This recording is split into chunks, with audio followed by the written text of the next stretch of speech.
Hi, and welcome to this movie about using Google Scholar. As you can see on the screen, this is Google Scholar, so you need to type Scholar, so SCHOLAR, .google.com into the URL, and it will bring you to this landing screen. And as you can see, there's some useful things that you can do here. Firstly, if you want to, you can set up a profile on Google Scholar if you are interested in scholarly work like I have done here.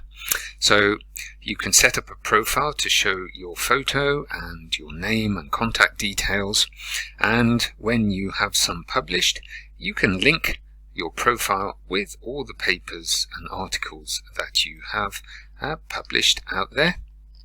And Google Scholar, when you set it up, your profile will be linked kind of semi-automatically to help you do this, but you can also add manual papers or papers manually to the profile as and when needed. And what is useful here is that it gives you an indication of the keywords that this scholar is working in. So I'm very much into environmental sustainability, environmental management and renewable energy, as well as learning and education, of course. But also over here on the right hand side, you can see the impact that the papers have had on the wider global audience. So you can see things like the number of citations that have accrued to each individual paper and an annual average over the years that you've been publishing. So you can see this paper here about James Blythe that I wrote in 2005 has been cited 121 times. So if we click into that, it'll tell you the papers that cite your paper, which is kind of interesting and useful when you come to do the appraisal of these sort of things. Okay, so let's go back. So here's the Google Scholar front page. You can also set up alerts, measure metrics and library, but let's focus on this search function here. So you can see it's very similar to the sort of plain Google search function, but because I've set up my Google Scholar profile, it's recommending articles that have been recently published linked to the sort of keywords and papers that I've written and populated my profile with. So that is really a time saver, because you set up your profile and Google Scholar goes away and hunts down these papers and presents it to you in this really useful shorthand and very quick to use way. And you can see it's not just articles, but it's also case law if you're into that sort of thing. But what I'm here to really show you today is, as a student, you'll need to find literature, published articles about different subjects depending upon what you're studying. So if you set up your profile, your scholarly profile, Google will have an attempt at doing that, but you might want to come just straight into this Google Scholar search box and type in your keywords. So you can see here it's got a history of some of my search terms before. So just to save time, I'm going to click on that. So I'm searching for a guy called Edward Golding and my name, Trevor Price, because what I'm trying to do is highlight and find a particular paper that I wrote back in 2005. And the really good function of Google Scholar is that it highlights the most appropriate papers first.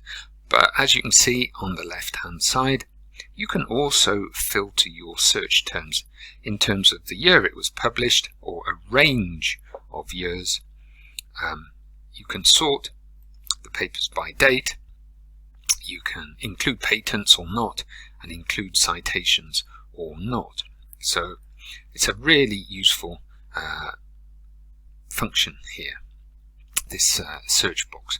But also you might need a paper in a particular format. So on the right hand side here, Google Scholar is telling us the format in which these papers have been published and are available according to Google Scholar, and the websites from which they've been found. So if we choose this one, Edward Golding's Influence on Wind Power, which was the paper I had in mind when I did the search, you can see it's highlighted the keywords for me just to make it blatantly obvious. It's linked to the author's profile on Google Scholar. So if I click the profile, we go back there. But let's go back to the actual paper. We click on the title of the paper, and then Google Scholar sends me to the location where that paper is sitting. Now, Google can't control whether there is a paywall or whether the paper is actually accessible to you, but if you don't have a university account that is linked through this institutional access called Shibboleth or Open Athens, then it's requiring a payment. But normally, as a student in a university, you would have free access to this by logging in through your institutional username and passwords.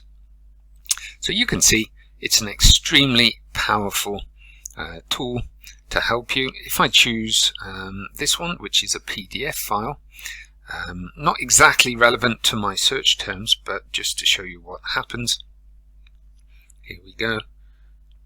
We're in Sage again, which is the database for this particular publication of journals, and again there's a paywall there, but I'm sure you can access it through your university credentials. So hopefully that's been helpful for you. That's the first stage. That's the sort of practical, logistical techniques of using Google Scholar to identify the key articles that will be useful in the next stage of your work, which is your critical reading. But before you can do the critical reading, you need to identify which articles are the most relevant to you. And I'll be doing some extra movies on this channel to help you with that. Thanks very much. Bye now.